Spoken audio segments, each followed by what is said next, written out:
Como o Brasil não permite a extradição de brasileiros, o que vai ocorrer na prática? Se isso daí se verificar, as autoridades brasileiras condenadas ficam proibidas de sair do Brasil. Ou, se saírem, estarão sujeitas àquilo que a gente chama de difusão vermelha na Interpol, que é, em bom português, um mandado internacional de prisão preventiva.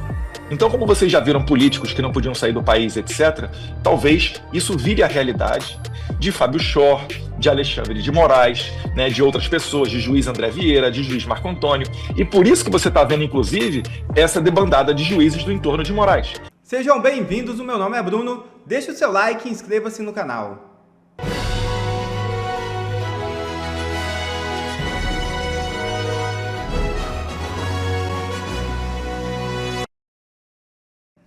Além de Fux, outros ministros cogitam reduzir penas de réus do 8 de janeiro.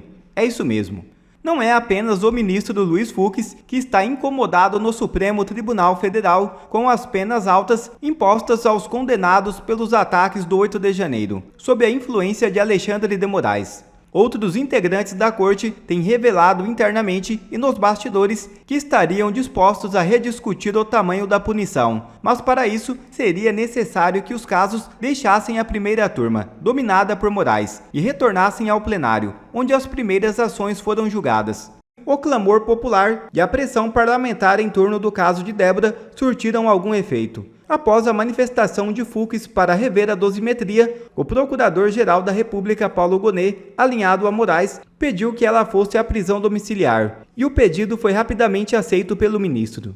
Ou seja, vimos que a pressão popular funcionou. Será que se essa pressão aumentasse ainda mais, começando com 1 milhão de pessoas na Avenida Paulista no dia 6, será que ainda a maioria dos ministros estariam dispostos a continuar bancando Alexandre de Moraes? Até quando? Até quando aguentariam? Comenta aqui no vídeo. Algo inesperado surge e Bolsonaro pode ficar elegível em 2026. É isso mesmo. O Supremo Tribunal Federal ainda não tomou qualquer decisão sobre o recurso apresentado pelo ex-presidente Jair Bolsonaro para tentar reverter sua inelegibilidade até 2030, decretada pelo Tribunal Superior Eleitoral em junho de 2023. A condenação foi baseada em abuso de poder político e uso indevido dos meios de comunicação, com origem em uma reunião no Palácio da Alvorada, em que Bolsonaro colocou em dúvida a confiabilidade das urnas eletrônicas perante embaixadores. O recurso foi protocolado em dezembro do ano passado e inicialmente distribuído ao ministro Cristiano Zanin. No entanto, ele se declarou impedido de atuar no caso por ter integrado a equipe jurídica do PT durante as eleições de 2022. Com isso, o processo foi redistribuído e caiu justamente nas mãos do ministro Luiz Fux, onde permanece sem movimentações desde então. A Procuradoria-Geral da República já se posicionou contra o recurso, sustentando que o STF não deve reavaliar as provas utilizadas pelo TSE, pois a instância eleitoral é soberana na análise de mérito das ações de inelegibilidade. O próprio TSE, em um recurso anterior, já havia mantido a condenação de Bolsonaro. Com o recente levante de Fux, surgiu a expectativa entre aliados de Bolsonaro sobre uma eventual reversão da decisão antes das eleições de 2026, quando vale ressaltar, o TSE será presidido por Nunes Marques e André Mendonça. Mas e aí, me conta aqui nos comentários, será que se houvesse uma grande pressão popular, manifestações, o povo na rua, Luiz Fux cederia à pressão e reverteria a inelegibilidade de Bolsonaro em uma decisão monocrática? Conta aqui nos comentários. Em live sensacional, Rodrigo Constantino desmascara a farsa do STF e toda a perseguição a Jair Bolsonaro e à direita. E ainda expõe toda a hipocrisia da esquerda. Assista esse vídeo que é de extrema importância para que você entenda o que está acontecendo. Ex-procurador de Dirceu aconselhou coronel da PM e prometeu cargo no governo Lula. Empresário Fernando Neto, dirigente do PT de Brasília, chegou a ditar mensagem que deveria ser enviada por militar ao interventor. Que lugar no inferno de Dante está reservado para alguém que trai a pátria, a população inocente, a sua farda, a ponto de se vender dessa forma? Nós vimos ali militares se gabando de que enganaram milhares de pessoas, falando que iam protegê-las e entregando-as à Polícia Federal no dia seguinte. O Brasil tão pouco vai esquecer do que as Forças Armadas fizeram. Eu sei que a base das Forças Armadas também se revoltou contra eles, com isso. Mas a cúpula se vendeu, traiu suas estrelas, traiu a pátria, traiu a Constituição e teve que prestar continência uma vez mais para Maduro por conta disso. 8 em cada 10 congressistas acham que o STF invade suas competências. O que fazem a respeito? Existe um instrumento constitucional de freio e contrapeso. É mais o Senado do que o Congresso. E no Senado não é tanto. No Senado ainda tem muita quenga prostituída. Mas a pressão popular está aumentando. E ano que vem é ano de eleição. E não tem nada que político tema mais do que povo nas ruas, cobrando deles certas atitudes. Por isso, domingo tem que lotar, sim. As liberdades estão em jogo. Furou a bolha. Não é mais uma questão de direita e esquerda, e sim de direito e arbítrio. Quem explica muito bem é o Fernando Schiller para o William Vac. Não pode ter censura prévia no Brasil. Todos concordam, se a gente colocar aqui dezenas de juristas aqui, todos vão concordar que no ordenamento jurídico brasileiro a censura prévia é vedada. Inclusive, eu acho que membros do Supremo Tribunal Federal concordariam com isso aqui. Então, eles dizem isso com muita ênfase. Inclusive. Agora, por que cargas d'água a censura prévia é praticada em larga escala no Brasil nos últimos anos? E está tudo bem, está tudo legal, tudo em nome da democracia militante, da lógica da exceção, ou só agora já é 6 anos. Então vai ser mais 6. Então, assim, isto é Sérgio Buarque, isto é os nossos afetos, a nossa tendência a flexibilizar, a nossa insegurança com as regras. Então, assim, o judiciário como um todo não tem mandato para proteger a nossa civilização. O mandato deles é para fazer cumprir a Constituição e as leis, a impessoalidade, a regra do direito. Então, é para dizer assim, não pode ter censura prévia. Não pode banir, enfim, pessoas simplesmente porque tem, por exemplo, imunidade parlamentar e que vão à tribuna da Câmara para fazer uma denúncia que consideram que deva ser feita. E quando eu digo assim, eu posso não concordar com o deputado ou o senador que faz uma denúncia contra um agente público da tribuna do Congresso. Mas se ele achar que deve fazer, eu diria que ele não só tem o direito, como o dever de fazer. E que pague depois se fez errado. E depois vai ser julgado pelos eleitores, em primeiro lugar. Né? E assim, esta é a regra que o Constituinte criou há quase 40 anos atrás, porque senão você tem o seguinte incentivo. Os demais parlamentares, por exemplo, neste caso, vão dizer assim, bom, é perigoso, então eu já não sei mais se eu tenho imunidade parlamentar. Irretocável, Fernando Schiller. Irretocável. Pois bem, enquanto isso, vem o Estadão, que tem o dia do Dr. Jekyll e o dia do Mr. Hyde. Para Bolsonaro, somos um país de nécios. Ex-presidente quer que acreditemos que ter consultado os chefes militares sobre medidas de exceção é algo tão inocente quanto falar de futebol. O Estadão acha que somos um país de nécios, ao escrever um editorial inteiro fingindo que Bolsonaro consultou militares para a aplicação da Constituição e seu artigo 142, a Dilma sondou o general Vilas Boas sobre estado de sítio. Bolsonaro sondou dentro de um contexto. Qual era o contexto? Eleições em que o STF soltou Lula, o tornou elegível com base no malabarismo do CEP, recolocou ele na cena do crime, como diria seu vice, se vangloriou de ter derrotado o bolsonarismo, ou seja, foi jogador, torcedor e jogador, não juiz imparcial. A Jovem Pan foi perseguida, as inserções nas rádios do Nordeste não aconteceram para o Bolsonaro na campanha, a Gazeta do Povo não podia falar do elo histórico do Lula com comunistas, ditadores. A perseguição foi implacável. Esse era o contexto. O Estadão ignorou todo o contexto. Ele deve achar que somos um país de nécios para acreditar nele, Estadão. Enquanto isso, o Gilmar Mendes diz que nós poderíamos estar lamentando a derrocada da nossa democracia. Estamos aqui para contar como ela sobreviveu. A democracia brasileira sobreviveu graças à atuação do Alexandre de Moraes, do Gilmar Mendes, do Flávio Dino, Zanin, prendendo e condenando a 14 anos a Débora. O curioso é que o mesmo Gilmar Mendes, pelo menos quando fala com sotaque português, e o verbo sempre, em vez do gerúndio, no estamos a fazer, que nem um bom patrício lusitano, quando ele fala para a mídia portuguesa, ele cai em contradição, ele nega que houve golpe ou tentativa. Houve, de forma muito clara, não se pode dizer, uma tentativa de golpe, não houve quem quisesse assumir o poder. Ocuparam o Supremo Tribunal Federal, ocuparam o Palácio do Planalto e ocuparam parte do Legislativo. Mas, de qualquer forma, causaram um imenso tumulto, como nós estamos a ver e estamos a discutir, inclusive, no exterior, aqui em Portugal, em outros sítios.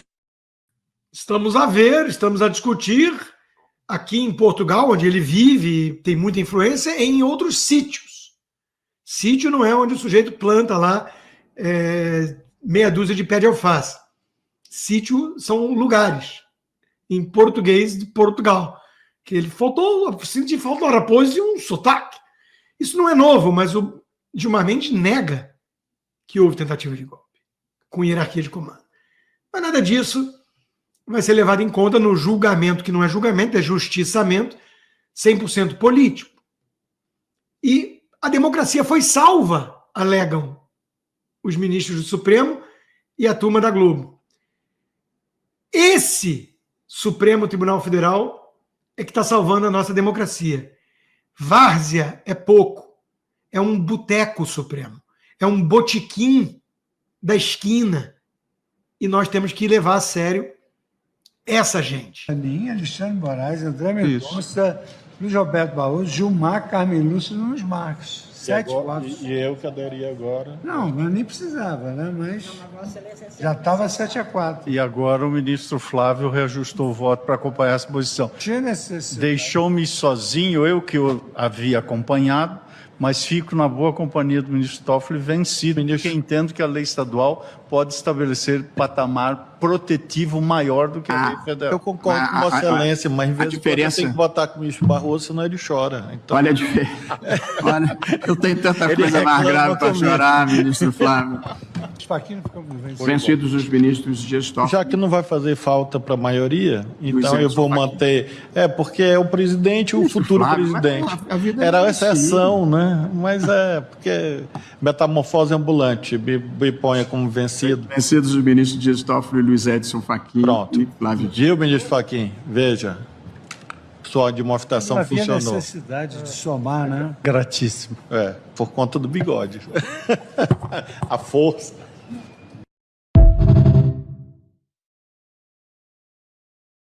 Por conta do bigode do Fachin, ele mudou o voto. E eles todos acham graça, o ambiente é muito informal, muito à vontade os ministros ali, né? O Brasil é que não está achando graça nenhuma disso. Bom, se você quer apoiar esse meu trabalho totalmente quanto isso, aqui a gente mostra as coisas acertadas, venha de onde vier. Porque a gente não está nessa implicância de Deltan Dallagnol versus Mário Frias. O Mário Frias acerta e o Deltan Dallagnol acerta, e a gente mostra os acertos, né? Flávio Dino diz, para aplausos dos presentes, que o tráfico não está na favela, o problema do crime organizado não está na favela, está no asfalto. Bom, para quem consegue frequentar a favela sem escolta policial, sendo ministro da Justiça, até que ele está sendo coerente. Na favela, o crime organizado não tem problema com ele. Talvez por uma máxima em latim, simili simili gaudet.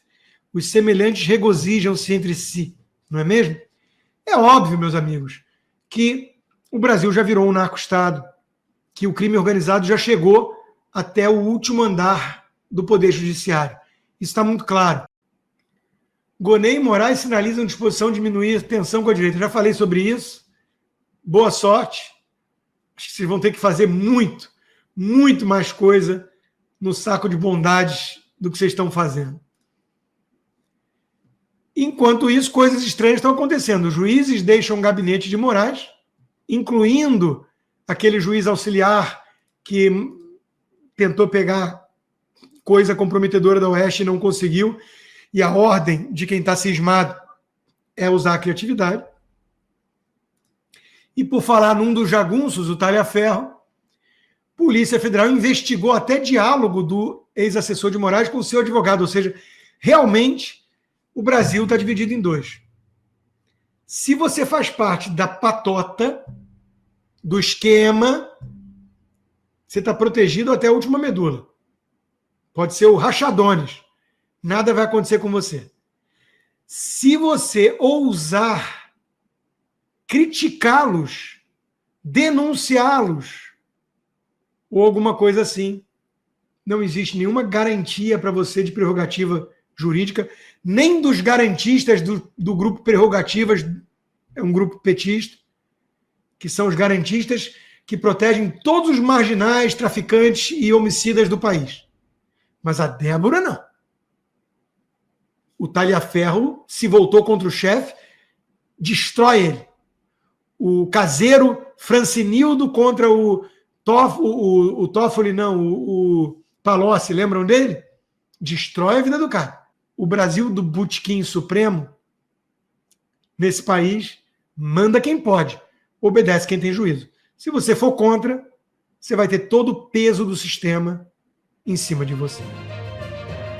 Em uma entrevista sensacional à Rádio Auriverde Brasil, Eduardo Bolsonaro fez uma revelação bombástica e contou a estratégia para derrotar Alexandre de Moraes, que pode acabar com um mandado de prisão internacional. Eduardo, e o que significa essa audiência, esse processo na Flórida, tratando de Felipe Martins? Já tem data, é dia 9, quarta-feira que começa, né? E querem ouvir Felipe Martins. O que significa isso pra gente? Eu estou tentando traduzir para a audiência da Auriverde a importância desse momento, né? Desejando que a justiça, simplesmente a justiça seja feita, que já vai ser de grande valia para nós, diante de tudo que esse Felipe Martins sofreu. Mas o que significa isso pra gente, Eduardo? É só para fazer um resumão da história. O Felipe Martins, né, a gente vê ali uma inserção falsa da entrada dele nos Estados Unidos no final de 2022, e essa inserção nos registros migratórios da autoridade americana no final de 2022 foi o que justificou a prisão dele no Brasil. Veja só, o Felipe Martins é o primeiro caso, parece história de português, a gente fica brincando com o português fazendo piada, mas os portugueses é que tem que fazer piada com nós, porque olha só, é a primeira vez que você vai ver um fugitivo, um cara que fugiu para os Estados Unidos, sendo preso no Brasil. Não é inacreditável? Né? E ainda tem matérias da revista Oeste dando conta de que o Alexandre de Moraes sabia que o Felipe Martins sempre esteve no Brasil, mas ainda assim mandou prendê-lo. Então, o que está acontecendo agora? Né? Os advogados do Felipe Martins se movimentaram, pediram os registros migratórios dele, né? É direito da defesa. Então aqui, que é um país sério, que segue a lei, se fosse no Brasil com o Alexandre de Moraes, esqueça. Né? Ia dar no máximo um dia de imprensa e acabou, né? Porque ele é a lei, como diz o Henrique XIV, né? Eu sou o Estado. Mas aqui, os advogados dele pediram os registros e eles receberam esses registros, mas não o acesso completo. Então, o que os advogados de Felipe Martins querem saber? Eles querem saber quem foi o agente de imigração, né? No Brasil, a Polícia Federal é que faz isso. Aqui é o CBP, né? O Customs and Border Patrol. Eles querem saber quem da imigração americana inseriu essa entrada falsa do Felipe Martins em território americano. Porque nada me tira da cabeça, Pitoli, que esse agente agiu em conluio criminoso com autoridades brasileiras. Não é possível que esse agente ele tenha acordado um belo dia e falou: sabe, tem um cara no Brasil chamado Felipe Martins, vou botar a entrada dele aqui sem querer aqui nos registros migratórios americanos. Isso daí vai justificar a prisão do cara por mais de 6 meses, começando 10 dias de solitária. Possível. Então, a defesa de Felipe Martins, dia 9 de abril, semana que vem, ela vai ter a primeira audiência na justiça, na cidade de Tampa, na Flórida, para tentar ter acesso ao nome desse burocrata. Normalmente, aqui nos Estados Unidos, quando um advogado de defesa pede esse acesso, ele tem acesso completo. Curiosamente, no caso do Felipe Martins, eles receberam acesso, mas bloqueando o nome do agente e bloqueando alguns outros dados. Então eles acionaram a justiça, contra o Estado americano, contra o CBP, para ter acesso a isso. Eu acho que tem muita chance de vitória, e se eles conseguirem, através desse mecanismo judicial, isso vai dar margem para uma outra ação criminal que será impetrada contra esse agente que prejudicou o Felipe Martins. Para saber dele por que ele fez isso, se ele agiu em conluio com outras autoridades. E aí eu deixo a imaginação de vocês que estão nos assistindo na Auri Verde, para vocês responderem nos comentários aí, dizendo: vocês acham que esse agente americano recebeu, de repente, uma soprada no ouvido de um Fábio Shor? Porque o Fábio Shor esteve nos Estados Unidos aqui durante esse período conturbado. O Fábio Shor é o delegado federal que cumpre todas as ordens ilegais do Alexandre de Moraes. Então, numa das oportunidades que ele vê aqui nos Estados Unidos, veja, Pitoli, agora eu vou falar no âmbito da suspeita, tá? Vou dar o benefício da dúvida aos nossos inimigos declarados, coisa que eles não fazem conosco. Mas para finalizar essa resposta, em determinado momento, né, o Fábio Shor veio aos Estados Unidos. Por quê? Porque a entrada do Felipe Martins nos Estados Unidos, ela se deu utilizando, né, o que está registrado aqui no papel é com o passaporte antigo do Felipe Martins. E o nome dele estava escrito errado. Quando o Fábio Shor veio aos Estados Unidos, milagrosamente, essa aí é a suspeita, tá? Ele veio para cá dizendo que foi investigar passaporte de vacina do Bolsonaro. Não, Bolsonaro, o cartão de vacina dele lá para entrar nos Estados Unidos, vou lá nos Estados Unidos resolver isso. Com muito afinco, né, Fábio Shor? Excelente trabalhador da justiça que o senhor é. Então, quando ele veio para cá, foi quando ocorreu, suspeita-se, que foi quando ocorreu a edição e a atualização para os dados corretos do passaporte do Felipe Martins e do nome completo dele. Então, pode ser que tenha ocorrido esse conluio entre o delegado federal que representa as ações ilegais do Alexandre de Moraes e um agente migratório norte-americano. Só que isso aqui, Pitoli e Borgo, é algo sério. Isso aqui, você sai da esfera de sanção que a gente tem falado, né, sanção financeira, perda de visto americano e etc., para a esfera criminal. Quando você entra nessa esfera criminal, você vai responder a um processo. Se você for condenado nesse processo, ainda que esteja no Brasil, vai ser pedida a sua extradição. Como o Brasil não permite a extradição de brasileiros, o que vai ocorrer na prática? Se isso daí se verificar, as autoridades brasileiras condenadas ficam proibidas de sair do Brasil. Ou, se saírem, estarão sujeitas àquilo que a gente chama de difusão vermelha na Interpol, que é, em bom português, um mandado internacional de prisão preventiva. Então, como vocês já viram políticos que não podiam sair do país, etc., talvez isso vire a realidade de Fábio Shor, de Alexandre de Moraes, né, de outras pessoas, de juiz André Vieira, de juiz Marco Antônio. E por isso que você está vendo, inclusive, essa debandada de juízes do entorno de Moraes. Porque muitos deles, certamente, já estão pensando que podem sofrer esse tipo de sanção.